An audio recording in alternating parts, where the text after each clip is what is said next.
Hello, we are from CE3 Group 24 and these are the names of me and my group members.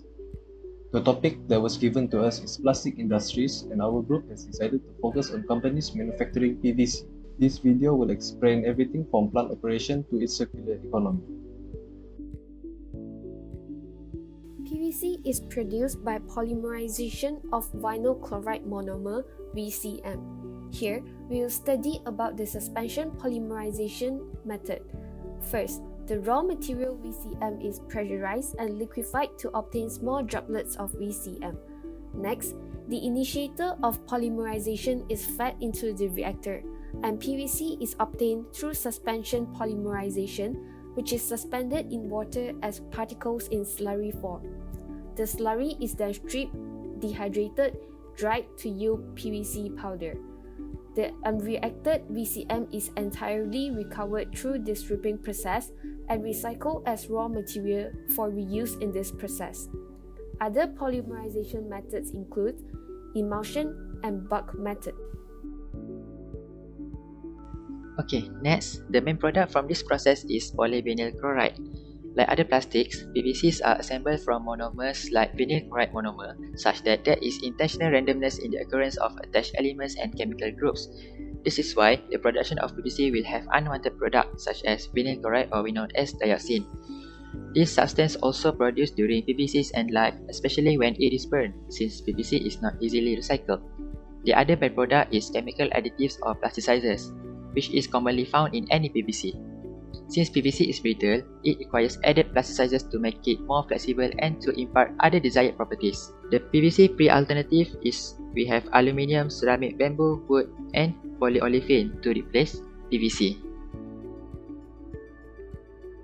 For treatment process, the first is incineration, which is a thermal treatment that involves combustion using high temperature and will produce hydrogen that can be used for VCM and PVC production. Second process is using pre-treatment, reactor treatment, and downstream separation, which more advantageous because final products can be reused and can treat wide range of PVC building products.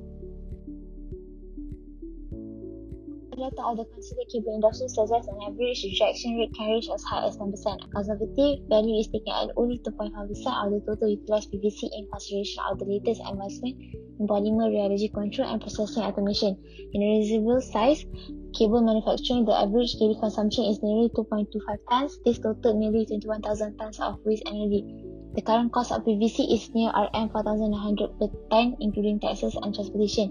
The rejected PVC waste is translated to a total loss of Rm 98,500 annually. This does not include the further collection and transportation as well as landfill disposal fees, which can add another cost of Rm 17,000 to 20,400. Treatment at the site with proper shredder can be scheduled to operate on a weekly basis for a few hours, which adds nearly Rm 102,000 capital and another 25% of the capital cost as operation and maintenance. The successive years are subjected to 10% increase in production and service fees. Profit is evaluated at the total loss plus the disposal fees subjecting the capital and operational expenses. This leads to approximately little over 1 year to pay off the investment in implementing material recovery and reusing. The rate of return in the second and third years can reach as high as equivalent to the cost of otherwise wasted PVC. Moving on to environmental effect, dioxin that is produced when PVC is burned leads to various kinds of cancer. For non-cancer effect, tiny exposure leads to profound effect on brain developmental. Meanwhile, for phthalate, it is used as plasticizers in PVC to make PVC more flexible, produce structural birth defect, and developmental delay. Due to their solubility in fat, they quickly absorb into sediments or enter the food chain where they can bioaccumulate. Our proposed circular economy begins with manufacturing PVC from raw materials. Then, PVC is sold to retailers to be distributed to the users. After collecting back, the used PVC is then repaired and reused. It will then be recycled using the vinyl loop process, which consists of selective distillation, filtration, and finally precipitate into microgranules of PVC compound to be used as raw material in manufacturing. The PVC wastes are also redesigned by providing treatment of PVC waste to create other products as per mentioned in the treatment part. So, that's all from our group. I hope this video has explained clearly to everyone watching. Thank you very much.